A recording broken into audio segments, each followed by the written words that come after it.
नमस्कार। राष्ट्र की बात के साथ मैं हूं मानक गुप्ता। एक बार फिर से आज देश भर में लॉकडाउन की कर्फ्यू की चर्चा है, क्योंकि महाराष्ट्र के बाद राजस्थान और दिल्ली ने भी अब अगले 7 दिन के लिए और 15 दिन के लिए, दिल्ली में 7 दिन के लिए, राजस्थान में 15 दिन के लिए कर्फ्यू लगा दिया है। इसे लॉकडाउन भी कहा जा रहा है क्योंकि बंदिशें बहुत सारी हैं, बिल्कुल लॉकडाउन जैसी ही है। जल्दी से आपको बता दूं, पिछले 24 घंटे में जो नए मरीजों का आंकड़ा है वो अब 2,74,000 को पार कर गया है। 2,74,000 मरीज पिछले 24 घंटे में सामने आए हैं। 1,600 लोगों की मौत हुई है। और इसी चेन को तोड़ने के लिए अब जो तस्वीरें मैं आपको दिखा रहा हूं, ये कोशिशें सरकारें कर रही हैं। महाराष्ट्र में आप जानते ही हैं, पहले से लॉकडाउन लगा हुआ है। अब राजस्थान और दिल्ली ने भी लॉकडाउन की घोषणा कर दी है। दिल्ली में 6 दिन का लॉकडाउन अनाउंस किया गया है। आज रात 10 बजे से यह लॉकडाउन शुरू होगा और अगले सोमवार सुबह 5 बजे तक चलेगा। सिर्फ आवश्यक सेवाएं चलेंगी, बाकी सब बंद रहेगा। राजस्थान में 3 मई तक के लिए लॉकडाउन जैसी बंदिशें लगा दी गई हैं। महाराष्ट्र में आप जानते हैं 30 अप्रैल तक के लिए पहले से ही सॉफ्ट लॉकडाउन लगा हुआ है। सबकी कोशिश यही है किसी भी तरह से कोरोना की इस चेन को तोड़ा जाए, क्योंकि दूसरी लहर में नए मामले थमने का नाम नहीं ले रहे और लगातार बढ़ते जा रहे हैं। इसीलिए आज दिल्ली में अरविंद केजरीवाल ने बाकायदा जब इस लॉकडाउन की घोषणा की तो प्रवासी मजदूरों से अपील की कि आप पलायन ना करें, दिल्ली छोड़कर ना जाएं, दिल्ली आपका ख्याल रखेगी। लेकिन जैसे ही लॉकडाउन की खबर आई, तस्वीरें देखिए जरा, मजदूरों ने फिर से पलायन शुरू कर दिया। बड़ी संख्या में लोग आनंद विहार रेलवे स्टेशन पर, बस स्टेशन पर दिखाई देने लगे और पिछले साल के लॉकडाउन की यादें आज फिर ताजा हो गई। क्योंकि पिछली बार आपको याद होगा जब लॉकडाउन अनाउंस हुआ था, इसी तरह से लाखों मजदूर अपने घरों के लिए निकल पड़े थे। बहुत सारे लोग पैदल गए थे, उन्हें काफी दिक्कतें हुई थी। एक तो तस्वीर यह हुई, जो मजदूर कामगार अपने घर जाने की जद्दोजहद में लगे हैं। उधर दूसरी तरफ दिल्ली में जैसे ही लॉकडाउन की खबर फैली, लोग शराब के ठेकों के सामने खड़े हो गए, जाकर लाइनें लग गई। ये देखिए जरा। जी हां, लोगों को यह दिक्कत हो रही है, अब शराब के ठेके अगर बंद हो गए, लॉकडाउन में नहीं खुले, तो शराब कैसे मिलेगी? अगले 6 दिन का स्टॉक जमा करने की टेंशन लोगों में। ये 5 तस्वीरों में आप देख सकते हैं, ना कोई सोशल डिस्टेंसिंग। ये देखिए जरा, ये देखिए कैसे शराब की दुकान के बाहर लाइनों में लगे हुए हैं लोग। लोगों से जब बात की गई तो पूछा गया कि भाई क्यों, ऐसा क्या हो गया कि आप आ गए यहां पर? बोले पिछली बार काफी दिक्कत हुई थी लॉकडाउन में, इस बार ना हो, इसीलिए लॉकडाउन से पहले ही रात तक का समय है, अपना स्टॉक जमा कर लेते हैं 6 दिन का। जरा जल्दी से आपको सुनवा भी देते हैं, जब कुछ लोगों से बात की गई तो कैसे शराब को वो लॉकडाउन में भी अहम बता रहे हैं। सुनिए जरा। हम लेने आए हैं एक बोतल 2 पौए। हाँ, इसलिए लेने आया कि ये अल्को, इसमें इंजेक्शन फायदा नहीं करेगा, ये अल्को फायदा करेगी। हाँ, ये जितनी दारू बिकेगी उतने बंदे सही रहेंगे, जनरल शराब भी है। लॉकडाउन है, 7 दिन के लिए बोला गया और पता नहीं कितने दिन तक चलेगा, कुछ कह नहीं सकते। पिछली बार जब लॉकडाउन लगा था तब किस तरह की परेशानी आई थी? बहुत परेशानी है थी, 500 का क्वार्टर हुआ था और उस हिसाब से अब भी वैसा ही होगा, तो इसलिए पेटी ली है कि 24 दिन तो कम से कम चलेंगे। मैंने 8 क्वार्टर लिए हैं, एक 9 क्वार्टर लिए हैं। इतना किस लिए लिया? सर 1 हफ्ते के लिए बंद रहेगा लॉकडाउन। पिछली बार भी लॉकडाउन में हमने 2,000 की विस्कियाँ खरीदी हैं। ये सिस्टम पहले हफ्ते 10 दिन पहले बताते तो लोगों को इतनी भीड़ भाड़ की मार न पड़ती।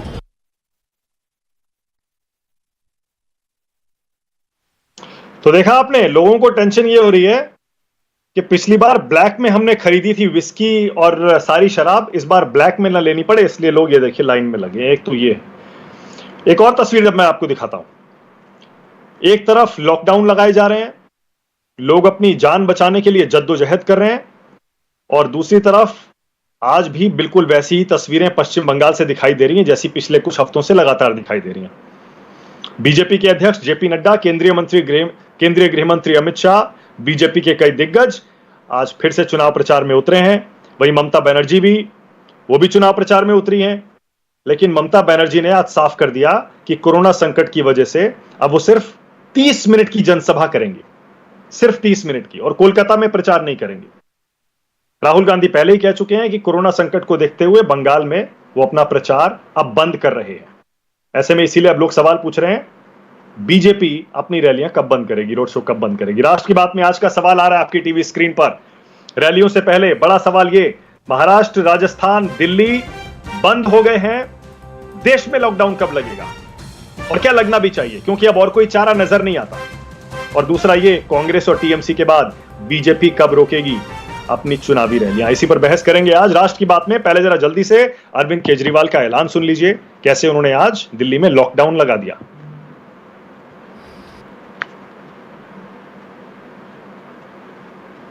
हमें ये लगा कि दिल्ली का हेल्थ सिस्टम बड़ी मात्रा में और अधिक पेशेंट्स अब लेने में असमर्थ है।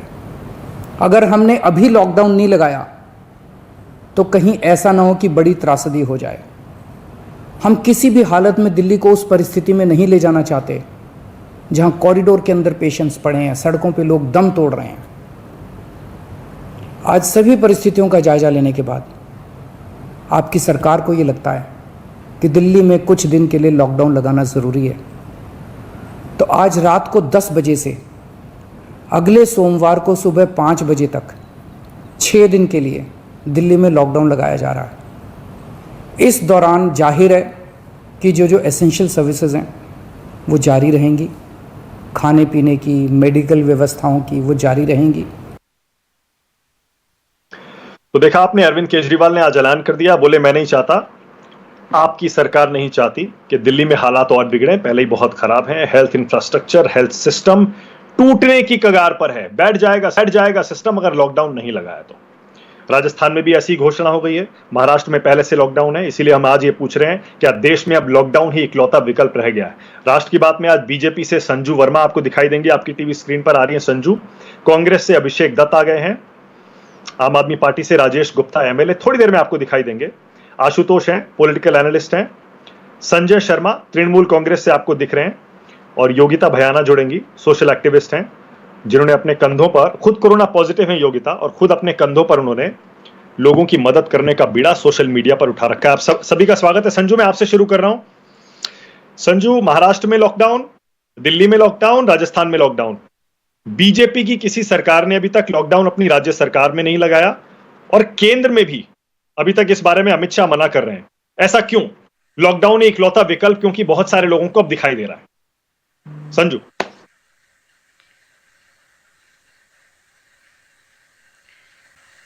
मानक जी, पहले तो आपके कार्यक्रम के द्वारा हमारी जो मेडिकल फ्रेटर्निटी है, हमारे जो डॉक्टर्स हैं, साइंटिस्ट हैं, मैं उनकी तरफ कृतज्ञता के भाव से उनको नमन करना चाहती हूं। और हमारे जो मीडिया के भाई बहन हैं वो भी फ्रंटलाइन वर्कर्स की तरह ही काम कर रहे हैं, बड़ी निडरता से।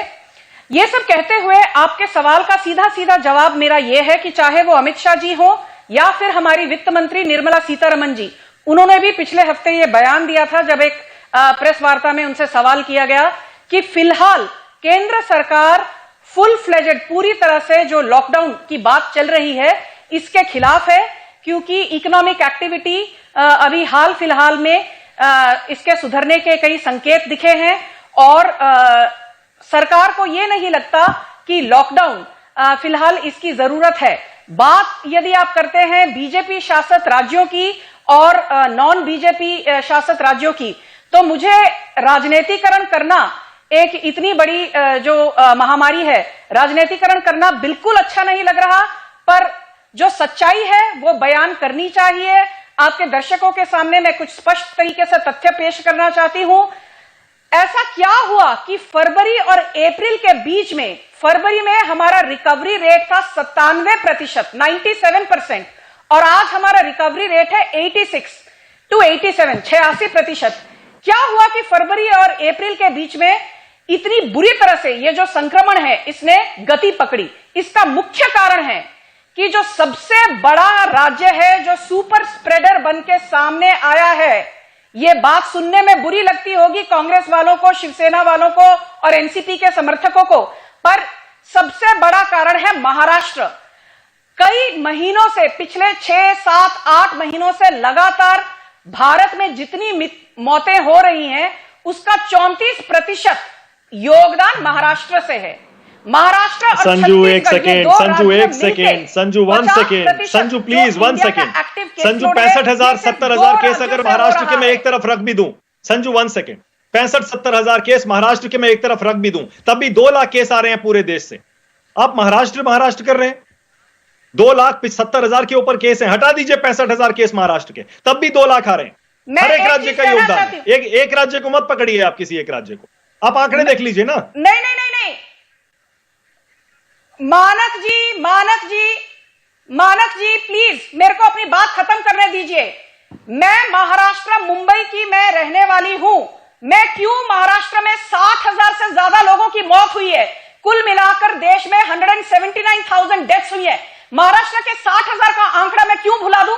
आप भुलाना चाहते होंगे, मैं भुलाना नहीं चाहती। नहीं, जब एक सेकेंड, महामारी से ना लोग 1 पीड़ित सेकेंड, हैं, 1 सेकेंड, तब एक NCP सेकेंड, के ना संजू नहीं, संदीप गायकवाड़ बात भुलाने की नहीं हो रही है, रेमडेसिविर की बात भुलाने की नहीं हो रही है, करते हैं। और बात आप ये नहीं कहते हो रही हैं है कि महाराष्ट्र की। मैं 60,000 नहीं, मौतों मैं ये को नहीं कह रहा हूं महाराष्ट्र मैं की बात क्यों मत करिए। भुला दूं? नहीं, बिल्कुल नहीं, जितना बेहाल मैंने नहीं कहा मुंबई महाराष्ट्र है, भुलाइए या महाराष्ट्र जितना की बात मत बेहाल करिए, ना संजू महाराष्ट्र बिल्कुल है, नहीं। उतना प्लीज, बेहाल शायद मैं आपसे कोई ये राज्य पूछ रहा नहीं है। हूं, महाराष्ट्र में महाराष्ट्र, कांग्रेस, एनसीपी, मुंबई शिवसेना की सुपर सरकार ने स्प्रेडर लॉकडाउन रहा लगा है। दिया, महाराष्ट्र दिल्ली में आम सुपर आदमी पार्टी की स्प्रेडर सरकार रहा ने है। लॉकडाउन लगा इस दिया, बात को आप संजू झुठला कांग्रेस की नहीं सरकार सकते। ने राजस्थान में लॉकडाउन लगा दिया। बीजेपी का लॉकडाउन के बारे में क्या स्टैंड है, मैं ये पूछ रहा हूं आपसे। आपकी सरकारें यूपी में, मध्य प्रदेश में इससे डील कर रही हैं, वीकेंड कर्फ्यू लगा रही हैं, नाइट कर्फ्यू लगा रही हैं। मैं ये पूछ रहा हूं आपको ये केंद्र के कहना या फिर बीजेपी की सरकारों के लेवल पर लॉकडाउन पर आपका क्या स्टैंड? मानक जी प्लीज आप या तो मेरे से सवाल करिए या तो जवाब भी खुद दीजिए। यदि आपको सवाल का जवाब भी खुद देना है तो मुझे डिबेट पर बुलाने का कोई मतलब नहीं बनता। मैं आपको आंकड़ों के साथ बता रही हूं कि लॉकडाउन उन राज्यों में लगना चाहिए जो सुपर स्प्रेडर हैं। दिल्ली सुपर स्प्रेडर है। एवरेज जो पॉजिटिविटी रेट है दिल्ली का 2 हफ्ते पहले 8.4% था, आज 30% से ज्यादा है।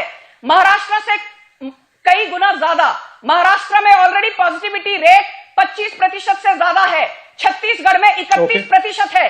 तो मैं क्यों नॉन बीजेपी स्टेट्स जो बिल्कुल पूरी तरह से असक्षम रही हैं, बिल्कुल इनकी तरफ से कोई जवाबदेही, कोई जिम्मेदारी देखने को नहीं मिली है। ऑलराइट, ओके, मैं समझ गया, अब मैं आपका तर्क समझ गया। Okay 1 second, okay Sanju 1 second, okay चुपती अब मैं आपका पॉइंट समझ गया। अब मैं आपका पॉइंट समझ गया कि लॉकडाउन वो स्टेट्स लगा रहे हैं जिनके हाथ से बात निकल चुकी है। योगिता, क्योंकि योगिता की तबीयत भी बहुत अच्छी नहीं है और वो बहुत अच्छे काम भी कर रही हैं डिबेट्स में आने के अलावा, इसलिए पहले मैं योगिता आपको टाइम दे रहा हूं, उसके बाद आप योगिता जा सकती हैं। उत्तर प्रदेश में 21 योगिता करोड़ की जनसंख्या है। हाँ संजू 1 सेकंड लौट रहा हूं मैं, इसी डिबेट पे आ रहा हूं, 1 सेकंड रुकिएगा, बहुत टाइम है मेरे पास अभी। पहले योगिता दोनों चीजों पे आपका जवाब चाह रहा हूं मैं। योगिता, आज के 2 सवाल हैं। एक, क्या लॉकडाउन ही इकलौता विकल्प रह गया है क्या योगिता? और दूसरा, जो बंगाल में हो रहा है उसे देखकर आपको कैसा लगता है? मेरा दिल रो रहा है और बंगाल में क्या देखकर, कुंभ में देख के जो ओवरऑल मैनेजमेंट किया है हमारे लीडरशिप ने, उसको देख के बहुत रोना आ रहा है। क्योंकि आप देखिए स्थिति कैसी है, मतलब बोलने की भी जरूरत नहीं है, हम सबको मालूम है।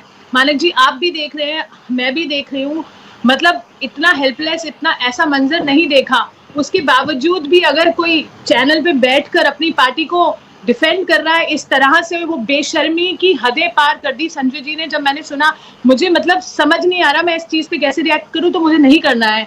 सेकेंडली, बंगाल में जो ये लॉकडाउन नहीं होता, नहीं जरूरत पड़ती, अगर वो रैलियां नहीं होती, वो 14 लाख लोग कुंभ नहीं गए होते।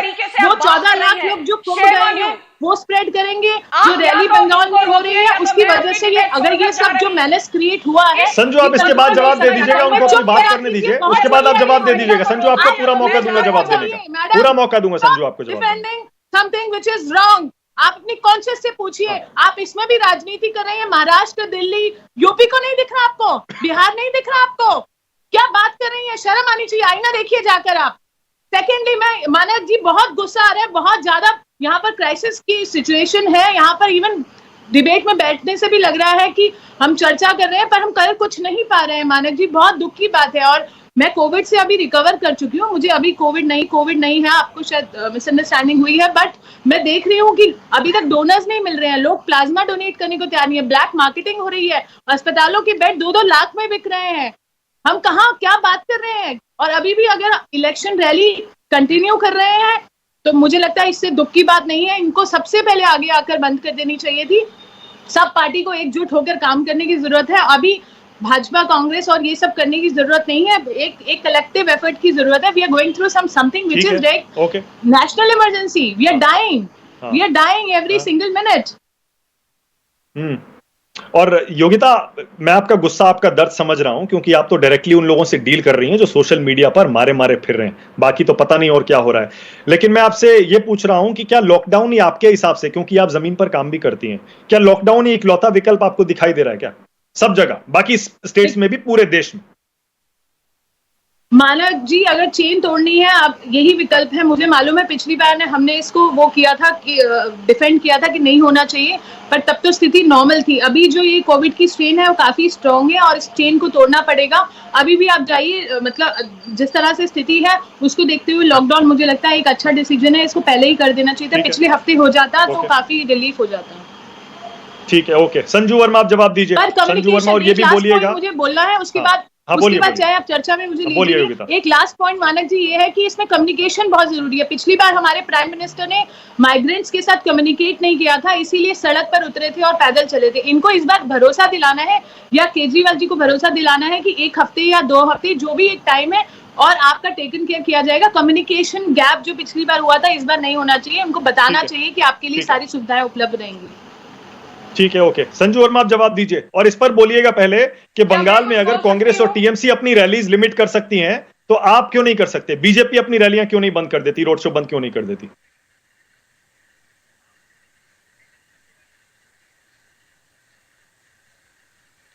आपने जिस तरह इनको बिल्कुल इंटरप्ट नहीं होने दिया, सिर्फ मुझे स्क्रीन पर लीजिए तब मैं जवाब दूंगी, क्योंकि यह गलत है। जब मैं बोलती हूं 4 लोग आ जाते हैं। पहली बात तो यह योगिता बयाना जो कहती हैं कि मैं निर्लज्जता से अपनी पार्टी को सपोर्ट कर रही हूं, तो योगिता बयाना, मुझे आपसे जवाबदेही और जिम्मेदारी का पाठ नहीं चाहिए। आपका दोगलापन हर किसी को नजर आता है। यदि आप लोगों की मदद कर रही हैं तो मैं यह बता दूं कि कोरोना फर्स्ट वेव में रोजाना 1 करोड़ लोगों को भाजपा के कार्यकर्ता रोजाना खाना खिलाते थे। हमने 26,000 से ज्यादा कैंप खोले थे लोगों के लिए, सिर्फ दिल्ली और नोएडा में। आप जैसे लोगों ने कहा था, किसान जब बैठे थे सिंगू और टिकरी बॉर्डर में, अरे किसानों की दुहाई क्यों नहीं सुन रही?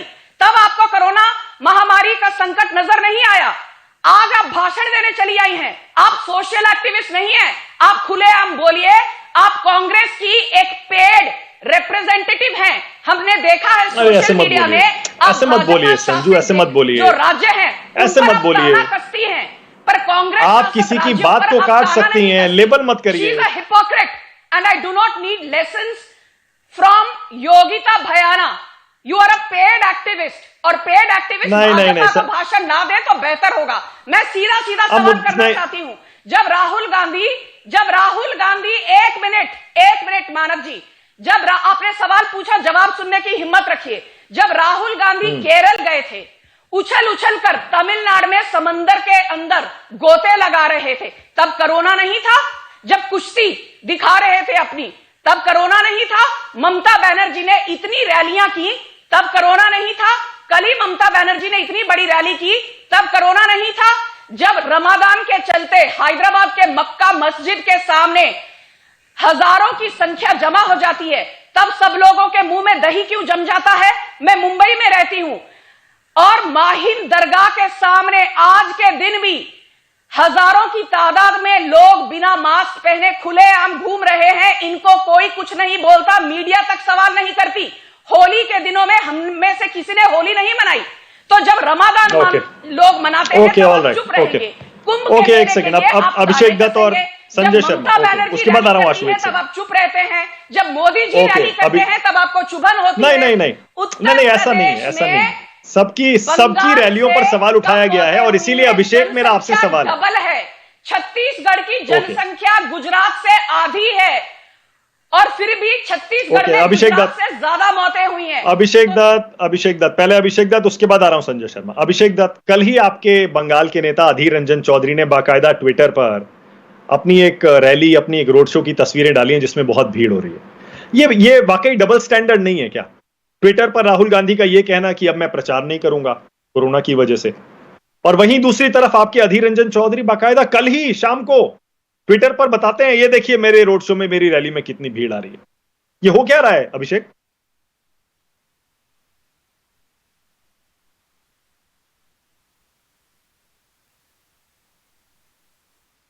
का ये सम्मान करते हैं मीडिया के लोगों का, तो मुझे लगता है जिस तरीके से राहुल जी ने एक शुरुआत करी, ममता बनर्जी जी ने भी इस बात को समर्थन दिया। प्रधानमंत्री जी देश के प्रधानमंत्री हैं, वो किसी एक स्टेट में चुनाव की तरह प्रचार मंत्री वाला काम ना करें।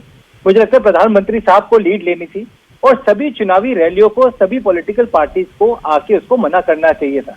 अगर अधीर रंजन चौधरी जी ने कल कोई फोटो डाली, मुझे लगता है इस समय फोटो डालने का या शक्ति प्रदर्शन करने का समय नहीं है। ये जो बीमारी कोरोना वायरस की पूरे देश भर में फैल रही है, और देखिए ये कहीं ना कहीं सरकार का फेलियर भी दिखलाता है। नहीं तो ये डबल स्टैंडर्ड हुआ ना अभिषेक। नहीं अभिषेक, वन सेकेंड, यही तो पॉइंट है अभिषेक। पॉइंट यही है कि आप डबल स्टैंडर्ड अपना रहे हैं। एक, राहुल गांधी ने बंगाल में तब तक प्रचार नहीं किया जब तक, क्योंकि उनको पता था कि वहां कुछ होना नहीं है, कुछ मिलना नहीं है। जब शुरू किया उसके बाद बंद कर दिया क्योंकि कोई नुकसान नहीं होना है। ऐसा कोई, लेकिन जमीन पर अधीर रंजन चौधरी का प्रचार जारी है। आज भारतीय जनता पार्टी को बंगाल में कुछ नहीं मिलना, ये स्पष्ट है, परंतु वो वहां प्रचार कर रहे हैं। उस डर की वजह से कर रहे हैं कि इतना ज्यादा वो वहां पे अपनी मैन पावर को झोंक चुके हैं कि वो पीछे नहीं आ सकते, डरते हैं। अगर आज प्रधानमंत्री सिंपल एक स्टेप करते कि अब लास्ट फेज का जो सबकी मांग थी कि सबके साथ चुनाव हो जाए, 4 फेज तक चुनाव ना बढ़े, जिस तरीके से देश के अंदर संक्रमण फैल रहा है, ये केवल महाराष्ट्र या केवल दिल्ली या वेस्ट बंगाल तक सीमित नहीं है। आप क्रोनोलॉजी समझिए। पिछली बार 23 मार्च को शिवराज सिंह चौहान जी ने ओथ ली थी मध्य प्रदेश की कांग्रेस की सरकार गिरा के, उसके बाद जनता कर्फ्यू, उसके बाद लॉकडाउन। आज भी ये क्या वेट कर रहे हैं, वेस्ट बंगाल के चुनाव खत्म होने की वेट करें, परंतु इतनी देर हो जाएगी। जब कोई व्यक्ति मरता है तो वो किसी एक पॉलिटिकल पार्टी का नहीं, इसी परिवार का सदस्य भी होता है। भले अच्छा, तो आपके नेता अभिषेक वन सेकेंड, अभिषेक एक सेकेंड, डिबेट में और ट्विटर पर राहुल गांधी का ये कहना कि हम प्रचार नहीं करेंगे, ये अलग बात है। जमीन पर मैं कांग्रेस के राष्ट्रीय प्रवक्ता के तौर पर आपसे पूछ रहा हूं सीधे सीधे, आप ये मुझे भरोसा दिला सकते हैं कि जमीन पर कांग्रेस अब कोई प्रचार नहीं कर रही है, कोई नुक्कड़ सभा, कोई रोड शो, कोई रैली नहीं कर रही है बंगाल में? सब बंद कर दिया गया है। भाई सुनिए, एक चीज को बड़ा प्रैक्टिकली समझिएगा। मैं खुद एक कम उम्र में 4 चुनाव लड़ चुका हूं। कोई भी कैंडिडेट इस डर से प्रचार करता है कि दूसरा व्यक्ति भी प्रचार कर रहा है। मैं पार्टी की बात नहीं कर रहा, मैं कैंडिडेट की बात कर रहा हूं। आज प्रधानमंत्री एक बड़ी पहल करे ना, आज करे मन की बात, शाम को एक 8 बजे के अनाउंसमेंट करे कि कोई प्रचार नहीं होगा। आप इस बात को समझे कि प्रधानमंत्री के जाने से, जेपी नड्डा जी के जाने से, और नहीं तो राहुल गांधी तो कर चुके हैं ना अभिषेक। वन सेकंड, राहुल गांधी तो कर चुके हैं अनाउंस। एब्सोल्युटली, और इनको सम्मान करना चाहिए। इनको राहुल गांधी जी को देख के सम्मान करके अमित शाह जी को भी कहना चाहिए कि मैं भी आज दिल्ली के अंदर, देश के अंदर व्यवस्था संभालने का समय है, व्यवस्था बिगाड़ने का समय नहीं। अच्छा अभिषेक, ओके अभिषेक, एक चीज और। अभिषेक, लॉकडाउन पर आपका क्या स्टैंड है? कांग्रेस पार्टी का क्या स्टैंड है लॉकडाउन पर? क्योंकि राजस्थान में और महाराष्ट्र में आपकी सरकारें हैं, आपने लॉकडाउन लगाया है, आपका क्या स्टैंड है? हम ये मान के चले lockdown is not a solution, परंतु जिस तरीके से संक्रमण वापस फैल रहा है, इन सरकारों को जाग के सब जगह काम करना पड़ेगा। मेरा मकसद केवल कांग्रेस शासित राज्यों को लेकर नहीं है। कोई भी, आज अब उत्तर प्रदेश के अंदर टेस्टिंग बढ़ा दीजिए, आज अब मध्य प्रदेश में टेस्टिंग बढ़ा दीजिए, अब उत्तराखंड में टेस्टिंग बढ़ा दीजिए। उत्तराखंड में सारे वर्ल्ड रिकॉर्ड बीट होंगे। और आप ये लिख लीजिएगा मेरी बात को अपनी डिबेट में, ओके संजय शर्मा, लोग निकल के यूपी में जाएंगे तो चौंकाने वाले ओके संजय शर्मा, संजय शर्मा, ये कह देना कि मैं सिर्फ 30 मिनट की जनसभा करूंगी, मैं कोलकाता में प्रचार नहीं करूंगी, सारे क्लब फेजेस को क्लब कर दिया जाए, ये डिमांड तो ममता बनर्जी पहले भी कर रही थी ना। उनको तो 8 चरण का चुनाव चाहिए ही नहीं था, वो तो पहले ही कह रही थी कि कम करिए उसको। मैं ये पूछ रहा हूं, 30 मिनट की जनसभा में कोरोना नहीं फैलेगा क्या?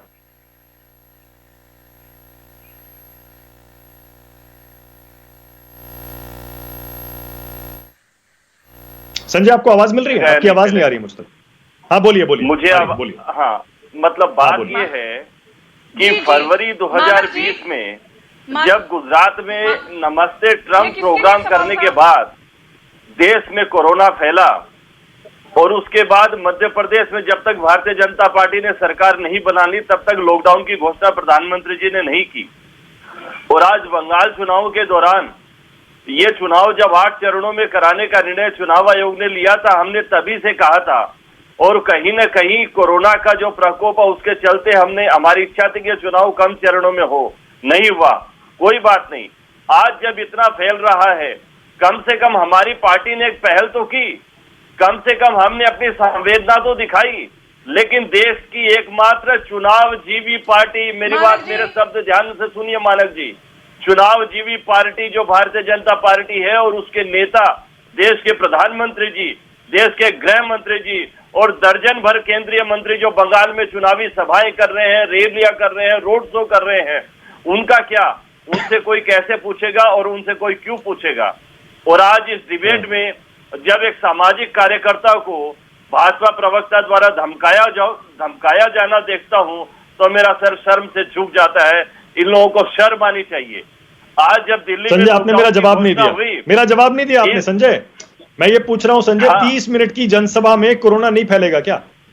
वो सिर्फ 2-3 घंटे की रोड शो में रैली में फैलेगा क्या? कहा दीदी ने क्या कहा है, अब कोलकाता में वो कोई रैली नहीं करेगी, सिर्फ एक रैली करेगी और अपनी जनसभा।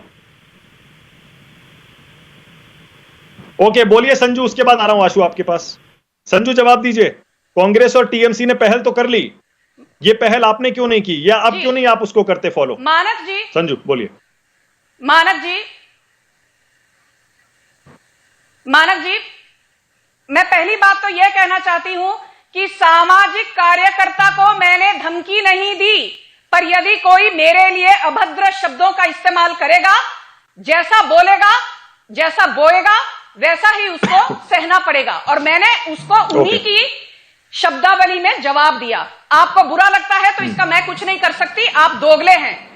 दूसरी बात, पहल करने की बात। पहली बात तो यह बताइए मानक जी, राहुल गांधी की बंगाल की रैली में कौन जाने वाला था? तो ये जो कहते हैं कि मैंने रैली ना करने से एक बहुत बड़ा हाई मॉरल ग्राउंड उसको एस्टैब्लिश किया है, यह हास्यास्पद है, यह राजनीतिकरण नहीं है। अरे 100 लोग भी नहीं जाएंगे राहुल गांधी की रैली में, इसलिए जो ये अपने आप डींगे मार रहे हैं और सीना तान के वाहवाही लूटना चाहते हैं, यह हास्यास्पद है। तीसरी बात, ये मैंने पहले भी कहा है, मैं अभी भी कहूंगी, ये आईसीएमआर ने कहा है, ये डॉक्टर रणदीप गुलेरिया ने कहा है, ये कई विद्वानों ने कहा है कि लॉकडाउन सल्यूशन नहीं है। मोदी सरकार वैक्सीनेशन पूरी तरह से उपलब्ध करवा रही है, पर क्या राज्य सरकारों की जवाबदेही नहीं? मुझे ये बताइए। Okay Ashutosh, 5 lakh vaccine waste. Okay Ashutosh, अब वैक्सीनेशन पर बहस आ गई। आशु, मैं दोनों चीजों पे आपका रिएक्शन चाह रहा हूं। एक, जो संजू कह रही हैं उस पॉइंट पर बोलिएगा। वो ये कह रही हैं कि हम जीत रहे हैं चुनाव, इसीलिए कांग्रेस और टीएमसी चाहते हैं कि किसी भी तरह से हम चुनाव प्रचार बंद कर दें, क्योंकि हमें राजनीतिक तौर पर नुकसान हो जाए, इसीलिए वो पाखंड कर रहे हैं अपनी रैलियां और अपने प्रचार रोकने का। एक, और दूसरा लॉकडाउन। बोलिए आशुतोष। देखिए मानक, राजनीतिक दल तो चुनाव जीत जाएंगे, सरकार भी बन जाएगी, लेकिन इस दौर में जिन जिन लोगों के परिवारों में लोगों की मौत हो रही है, उनके परिवार वालों से जरा जा। मैं तो उत्तर प्रदेश का रहने वाला हूं, इसलिए मैं बता सकता हूं, यहां पे ना टेस्टिंग हो रही है और ना ही किसी तरीके का लोगों का एम्बुलेंस मिल रहा है। ना बड़े बड़े पत्रकार, बड़े बड़े पद्मश्री पुरस्कार विजेता, सिर्फ इसलिए उनकी मौत लखनऊ के अंदर हो गई क्योंकि उनको एम्बुलेंस नहीं मिल पा रही, और मंत्री ने बाकायदा चिट्ठी लिखी, उसके बावजूद नहीं हो पा रहा है। तो मुझे नहीं लगता है कि इस देश के नेताओं के अंदर, और सारी पार्टी के नेताओं की बात कर रहा हूं, इस देश के नेताओं के अंदर जरा भी शर्म नाम की कोई चीज है। अगर उनके अंदर जरा भी रिस्पॉन्सिबिलिटी, सेंस ऑफ रिस्पॉन्सिबिलिटी होती, तो आज की तारीख में बंगाल का जो चुनाव है वो सारी पॉलिटिकल पार्टीज वहां प्रचार फौरन बंद कर देते, और आज नहीं, कम से कम 15 दिन पहले लोगों को बंद कर देना चाहिए था। लेकिन आप देखिए, कुंभ चल रहा है, रमजान के लिए तबलीगी जमात का जो मरकज, वहां 50 लोगों के लिए लोग हाईकोर्ट जाके परमिशन ले रहे हैं। तो जब आप धर्म के नाम पे, राजनीति के नाम पे आपको ज्यादा महत्व है, आपको लोगों की जिंदगी की परवाह नहीं, तो कोई क्या कर सकता है। हकीकत यह है कि आज से 7-8 महीने पहले बाकायदा एक्सपर्ट्स ने कह दिया था कि सेकेंड वेव कोरोना का आएगा और पहले से ज्यादा खतरनाक होगा। केंद्र सरकार यह बताए और राज्य सरकार बताए उन्होंने कौन सी तैयारी की थी। क्या अस्पताल नए बनवाए गए, क्या बेड की संख्या बढ़ाई गई, और क्या अभी हाल तक, 1 हफ्ते पहले तक रेमडेसिविर जो मेडिसिन है वह एक्सपोर्ट हो रही थी। 6 करोड़ के जो वैक्सीन है वो एक्सपोर्ट हो रहा था 15-20 दिन पहले तक। अगर वो आज होता तो क्या वो देश के काम नहीं आता? बेड की संख्या नहीं बढ़ानी चाहिए थी? तो हमने सब कुछ भगवान भरोसे छोड़ दिया, और ये इस देश का दुर्भाग्य है कि इस देश के राजनेता, उनके लिए कुर्सी महत्वपूर्ण है, लोगों की जान महत्वपूर्ण नहीं, पहली बात। दूसरी बात, लॉकडाउन के मैं सख्त खिलाफ हूं, लेकिन हकीकत यह आज की तारीख में लॉकडाउन लगाए बिना काम नहीं चल सकता। पिछली बार जब लॉकडाउन लगा था तो सिर्फ 571 केस आए थे, 24 मार्च को सिर्फ 571 केस आए थे। आज की तारीख में जब लॉकडाउन लगाने की बात करें तो 2,70,000 के आसपास केस है। अगर लॉकडाउन नहीं लगा तो यह प्रतिदिन 5 से 10 लाख तक भी हो सकते हैं। आज आप अपने किसी भी मित्र से बात कर लीजिए, सबके परिवारों के अंदर कोई ना कोई कोरोना से बीमार है। हाँ, बिल्कुल सही है, बिल्कुल सही कह रहे हैं आशुतोष, बिल्कुल सही कह रहे हैं। जिससे बात करिए उसके घर में कोरोना पॉजिटिव लोग हैं। मुझे मालूम है कि मेरे मित्र को जब इसलिए रिरियाना पड़ रहा है क्योंकि रेमडेसिविर नाम की दवा नहीं है, और सिर्फ एक डोज दवा लाने के लिए कितने पापड़ बेलने पड़ते हैं। लेकिन नेताओं को कोई शर्म नहीं है। चुनाव आएगा, चुनाव जीत के फिर कुर्सी पर बैठ जाएंगे, कहेंगे देखिए हमको जनता ने माफ कर दिया। तो इस देश को अब नेताओं से किसी तरीके की कोई उम्मीद नहीं रखनी चाहिए। मैं बड़ी ईमानदारी के साथ कह रहा हूं। हाँ आशु, एक सेकंड रुकिएगा, मुझे एक ब्रेकिंग न्यूज देनी है। मेरे पास खबर यह आ रही है कि अब इलाहाबाद हाईकोर्ट ने एक अहम आदेश दे दिया है। 5 शहरों में लॉकडाउन लगा दिया है इलाहाबाद हाईकोर्ट ने। प्रयागराज, लखनऊ, हाईकोर्ट का कहना है प्रयागराज, लखनऊ, वाराणसी, कानपुर, गोरखपुर, यहां पर लॉकडाउन लगा देना चाहिए। उत्तर प्रदेश ही नहीं बल्कि पूरे देश के लोगों के लिए बड़ी खबर है कि पहली बार ऐसा हो रहा है। अब हाईकोर्ट ने आदेश दे दिया है सीधा। हाईकोर्ट का यह कहना है हालात काबू से बाहर हो रहे हैं, इसीलिए उत्तर प्रदेश के 5 शहरों में, प्रयागराज हो, चाहे लखनऊ हो, वाराणसी हो, कानपुर हो और गोरखपुर हो, इन 5 शहरों में लॉकडाउन लगा देना चाहिए। अभी संजू यही कह रही थी कि जो सरकारें मैनेज नहीं कर पा रही हैं वो लॉकडाउन लगा रही हैं। अब आप ही के स्टेट में, संजू देखिए, एक रिएक्शन भी दीजिएगा इस पर। आप ही के स्टेट में, उत्तर प्रदेश में, जहां आपकी सरकार है, वहां हाईकोर्ट को आदेश देना पड़ रहा है कि 5 शहरों में लॉकडाउन लगाइए। वाराणसी, कानपुर, गोरखपुर, प्रयागराज, 5 शहर हैं कुल मिलाकर। इन 5 शहरों में इलाहाबाद हाईकोर्ट ने कहा है लॉकडाउन लगाइए। बताइए संजू, इसका मतलब आप लगाएं ना लगाएं, हालात लॉकडाउन वाले ही हो गए हैं आपके यूपी में भी। मानव जी, संजू जी, लखनऊ में भी।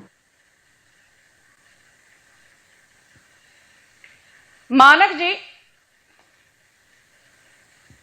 आपका मानक जी प्रॉब्लम यह है कि बीजेपी शासित देशों में, बीजेपी शासित राज्यों में यदि लॉकडाउन लगता है, यदि कालाबाजारी होती है रेमडेसिविर की, तो चीख चीख कर आप सुर्खियों में ये न्यूज बताते हैं।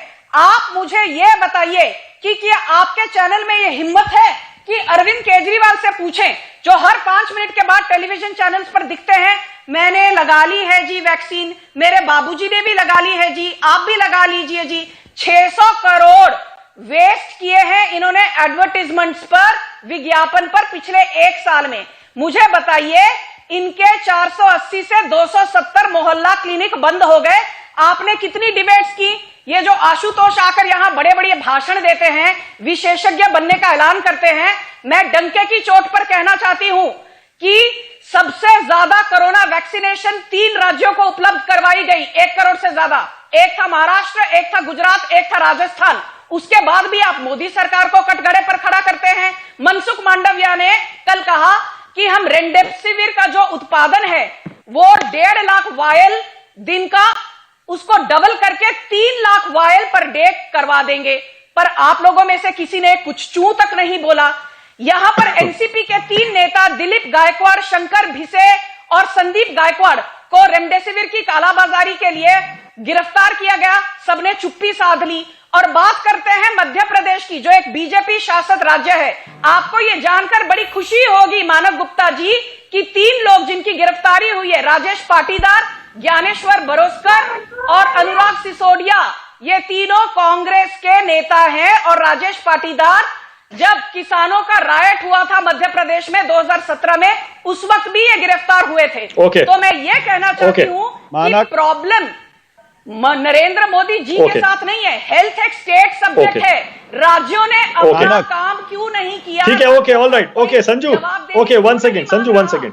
आपने देखिए, अब आपने क्या किया ना संजू, आपने जो अभी इतनी देर बोला, आपने सबको लपेट लिया। मैं बाकियों की तरफ से जवाब नहीं दूंगा, मुझे कोई लेना देना नहीं किसी से। मैं अपने शो, अपने चैनल और अपनी तरफ से जवाब दे सकता हूं।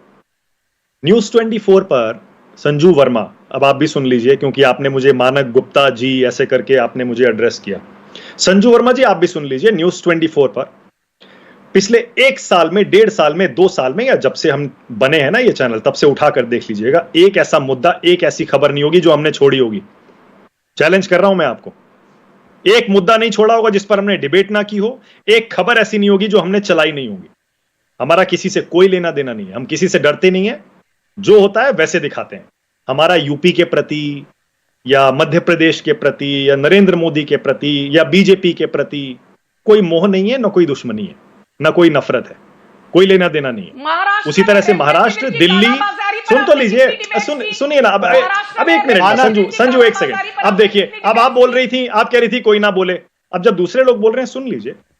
उसी तरह महाराष्ट्र, राजस्थान, दिल्ली, कांग्रेस के और प्रदेश, किसी और के प्रदेश, हम किसी को नहीं छोड़ते संजू, हम किसी को नहीं छोड़ते, हमें किसी से कोई लेना देना नहीं है, हमें सिर्फ अपने दर्शकों से लेना देना है। हमारे दर्शक जो सवाल पूछना चाहते हैं हम सारी पार्टियों से पूछते हैं। आशु एक सेकंड मुझे मौका दूंगा आपको, जरा राजेश गुप्ता को मौका देना पड़ेगा, क्योंकि अरविंद केजरीवाल ने आज दिल्ली में लॉकडाउन लगाया। राजेश गुप्ता आम आदमी पार्टी के एमएलए हैं। हाँ राजेश जी बोलिए, क्यों लॉकडाउन लगाना पड़ा भाई, पहले तैयारी क्यों नहीं कर ली आपने? बोलिए राजेश गुप्ता। देखिए, तैयारियां लगातार चल रही थी, लेकिन शायद किसी ने भी ये नहीं सोचा था कि केसेस इतने ज्यादा आ जाएंगे। और देश जो दुनिया के बड़े बड़े विकसित देश हैं, वहां पर भी अगर 5-6 हजार केस रोज के आए तो उनकी व्यवस्था के ऊपर भी बोझ आया। और दिल्ली के अंदर तो बहुत ज्यादा केसेस आए, और साथ साथ जो दिल्ली के आसपास के प्रदेश है वहां से भी लोग दिल्ली में ही आते हैं, क्योंकि वहां पे कोई हेल्थ की व्यवस्था नहीं है। ये सभी जानते हैं, उनका अधिकार है, वो आएंगे। 2-3 बातें मैं कहना चाहूंगा। पहली बात, मैं किसी पार्टी को यहाँ पे दोष नहीं देना चाहता, मेरा सिर्फ इतना कहना है कि ये जो इस वक्त हालात है उससे पूरे देश को इकट्ठे होकर लड़ना पड़ेगा, जिसमें सारी राजनीतिक पार्टियां भी हैं, पत्रकार भी हैं और जनता भी है। नहीं तो सब मर जाएंगे, कोई नहीं बचेगा एक दूसरे से लड़ते लड़ते। दूसरी बात, मैं अपने गुरु और आपके भी गुरु रह चुके हैं आशुतोष जी से भी कहना चाहूँ, मैं जानता हूं कि चीजें शायद उतनी अच्छी नहीं हुई जितनी शायद वो सोचते थे या मैं सोचता हूं, लेकिन फिर भी हम सबको आगे आना होगा और मिलकर ऐसा कुछ बनाना होगा जो व्यवस्था इस हिंदुस्तान की, भारत की हो जाए। इतने नेगेटिव नहीं हो राजेश, ठीक है, राजेश हमें करना होगा। जी हाँ राजेश, मैं ये पूछ रहा हूं आपसे, क्या वजह है कि कांग्रेस और टीएमसी और एक कुछ और जो अपोजिशन के स्टेट्स हैं वो बीजेपी और केंद्र सरकार पर आरोप लगा रहे हैं भेदभाव करने का, और आज के हालात के लिए वो बीजेपी को, नरेंद्र मोदी को जिम्मेदार बता रहे हैं। आम आदमी पार्टी क्यों नहीं बता रही है? आम आदमी पार्टी मिलजुल के चलिए जो कह रही है, उसकी क्या वजह है? आपको नहीं लगता कि जैसे विपक्ष से मेरा मतलब आप भी विपक्ष में ही है, कांग्रेस और बाकी पार्टियां जो कह रही हैं कि नरेंद्र मोदी सरकार ने तैयारी नहीं की और इसी वजह से आज हम इस हालात में, आप भी ऐसा मानते हैं क्या? मानक भाई, 2 चीजें हैं, कोई भी चीज ना पूरी काली होती ना पूरी सफेद होती, इसमें कोई दो राय नहीं कि केंद्र सरकार ने उतनी अच्छी तैयारियां नहीं करी, चाहे वो नमस्ते ट्रम्प से लेके बंगाल में रैली की बात है। लेकिन साथ साथ दिल्ली के हालात ऐसे भी है, जैसी हमारी जो बीजेपी की प्रवक्ता बहन है वो कह रही है कि स्टेट का इशू है ये, लेकिन दिल्ली तो पूरा स्टेट है। तो हम तो चाह के ना चाह के हमको केंद्र सरकार पर थोड़ा बहुत डिपेंडेंट होना पड़ता है। हमने पिछली बार भी अमित शाह जी से गुजारिश करी थी और फिर कर रहे हैं। हेल्थ तो आप ही के पास है, नहीं हेल्थ इंफ्रास्ट्रक्चर तो पूरा आप ही के पास है, हेल्थ तो आप ही का सब्जेक्ट है। दिल्ली के पास में मानक भाई, दिल्ली के पास में एम्स, सफदरगंज और आरएमएल जैसे अस्पताल है, जो बड़े अस्पताल है, जो केंद्र के अस्पताल है, लेकिन साथ में एमसीडी के भी अस्पताल है और हमारे भी अस्पताल है। लेकिन ऑक्सीजन की सप्लाई अगर दिल्ली को नहीं होगी तो फिर दिल्ली को दिक्कत आ जाएगी। तो हम तो हाथ, ठीक है, आशुतोष कुछ कह रहे थे, आशुतोष बोलिए, आशु बोलिए। नहीं देखिए, मानक ये बड़ी अजीबोगरीब स्थिति है। मैंने कहा कि जब क्रेडिट लेने की बात थी तो पूरे देश के अंदर देश के प्रधानमंत्री आए, उन्होंने लॉकडाउन लगा दिया। आज कह रहे हैं राज्य सरकार तय करे उनको क्या करना क्या नहीं करना है। अरे जब आप आशुतोष तो दोधारी तलवार है ना आशु, नहीं देखिए दोधारी तलवार है, यही विपक्षी राज्य लॉकडाउन का विरोध कर रहे थे और अब खुद लॉकडाउन लगा रहे हैं। मानक देश के प्रधानमंत्री है, वो सत्ताधारी पार्टी है, 302 सीटें देश ने दी है उनको, तो लीड करने के लिए दी है, पीछे रहने के लिए नहीं दी है। अगर आपने 24 मार्च 2020 को जो आपने लॉकडाउन लगाया था, वो क्यों लगाया था? तब भी कई राज्य सरकारों को आपत्ति थी। आज आप नहीं आशुतोष, नहीं एक सेकंड, वन सेकंड, ये जो सारे स्टेट्स थे यही तो कह रहे थे ना कि आप ये पावर हमें दे दीजिए, डिसेंट्रलाइज कर दीजिए। तो आज सरकार यही तो कह रही है, डिसेंट्रलाइज कर दिया, आप लोग तय कर लीजिए कितनी बंदिशें लगानी है, क्या पाबंदियां लगानी है, क्या दिक्कत है इसमें? मानक, मैं जितनी राजनीति समझता हूं बता दूं, अगर ये संख्या 2,73,000 नहीं होती ना, अगर ये संख्या 7,000 होती तो अभी देश केंद्र सरकार आती है और सबके ऊपर डिक्टेट करती है। आज लग रहा है कि चीजें हाथ से निकल चुकी हैं, इसलिए डिस्क्रेडिट ना हो। बोलिए संजू वर्मा। हिस्सेदारी नहीं होती। मैं बड़ी ईमानदारी के साथ कहता हूं इस बात को। देखिए इस बात को संजू वर्मा, हालात इतने बिगड़ गए हैं, इसीलिए केंद्र सरकार हस्तक्षेप नहीं करना चाहती और राज्यों पर छोड़ रही है जिम्मेदारी। संजू,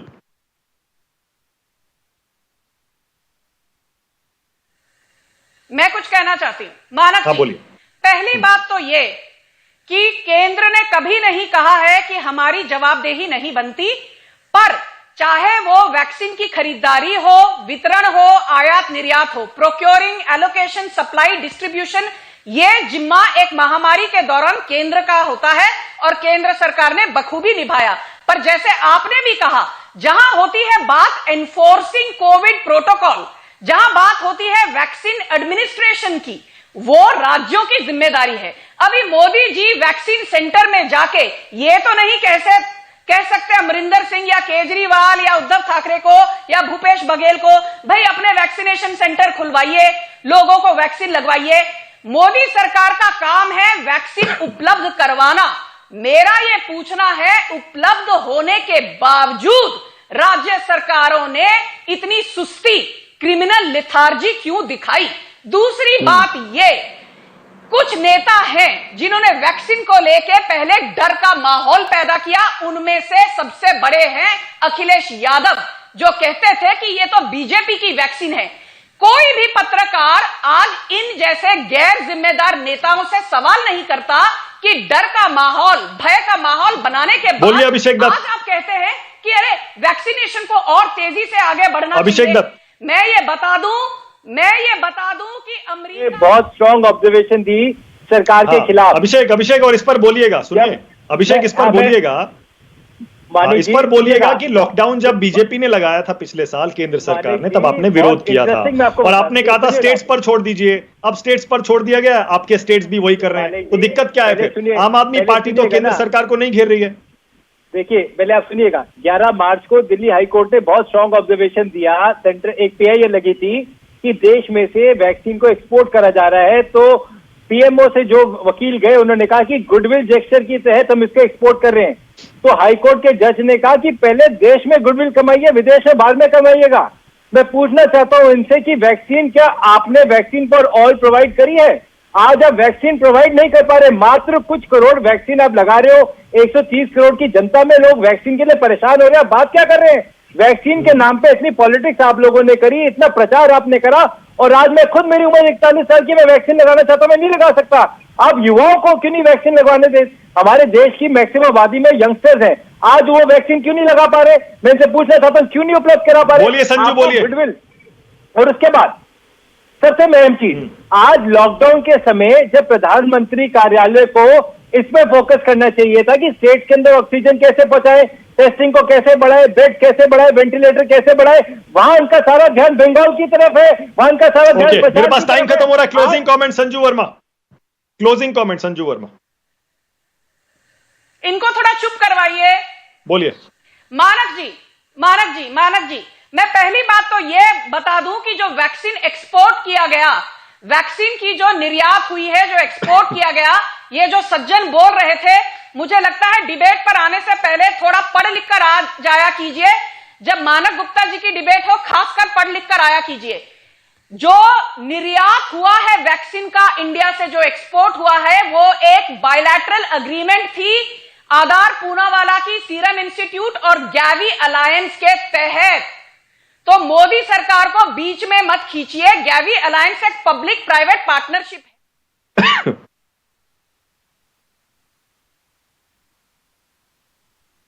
ओके, संजू का लगता है संपर्क भी टूट गया। मेरे पास टाइम भी खत्म हो गया बहुत बहुत शुक्रिया इस गर्मा गर्म बहस के लिए। आपने हर पार्टी का, हर पक्ष का वर्जन भी सुन लिया, स्टैंड भी सुन लिया, लेकिन कुल मिलाकर आपने सुना होगा, चाहे योगिता हो, आशुतोष हो, और भी बहुत सारे लोग, कांग्रेस पार्टी हो या TMC का शायद स्टैंड इस पर, लॉकडाउन पर नहीं आया, आम आदमी पार्टी हो, सबको ऐसा लगता है कि हालात इतने बिगड़ गए हैं कि अब लॉकडाउन के अलावा देश में और कोई चारा दिखाई नहीं देता इस कोरोना की दूसरी लहर को रोकने का। और इसीलिए शायद अब हाईकोर्ट को भी लगता है, जैसे मैंने पहले बताया, इलाहाबाद हाईकोर्ट ने कह दिया है यूपी के 5 शहरों में लॉकडाउन लगाइए। अब देखते हैं योगी सरकार आगे क्या करती है। बहुत बहुत शुक्रिया आज राष्ट्र की बात में आने के लिए संजू वर्मा, अभिषेक दत्त, संजय शर्मा, आशुतोष, राजेश गुप्ता, योगिता बयाना, बहुत शुक्रिया। छोटा नमस्कार, मैं हूं मानक गुप्ता। अगर आपको हमारा ये वीडियो पसंद आया हो तो इसे लाइक और शेयर जरूर करें, और हां, हमें सब्सक्राइब और फॉलो करना ना भूलें ताकि आप देश और दुनिया की कोई खबर मिस ना करें। चाहे कोई ब्रेकिंग न्यूज हो या कोरोना वायरस से जुड़ी कोई भी अपडेट, पॉलिटिक्स हो या आपकी जेब से जुड़ी कोई खबर, इलेक्शन की कोई न्यूज हो, कोई कंट्रोवर्सी हो या फिर कोई वायरल वीडियो, सब कुछ मिलेगा न्यूज़ 24 पर। तो जुड़े रहिए हमारे साथ और देखते रहिए न्यूज़ 24।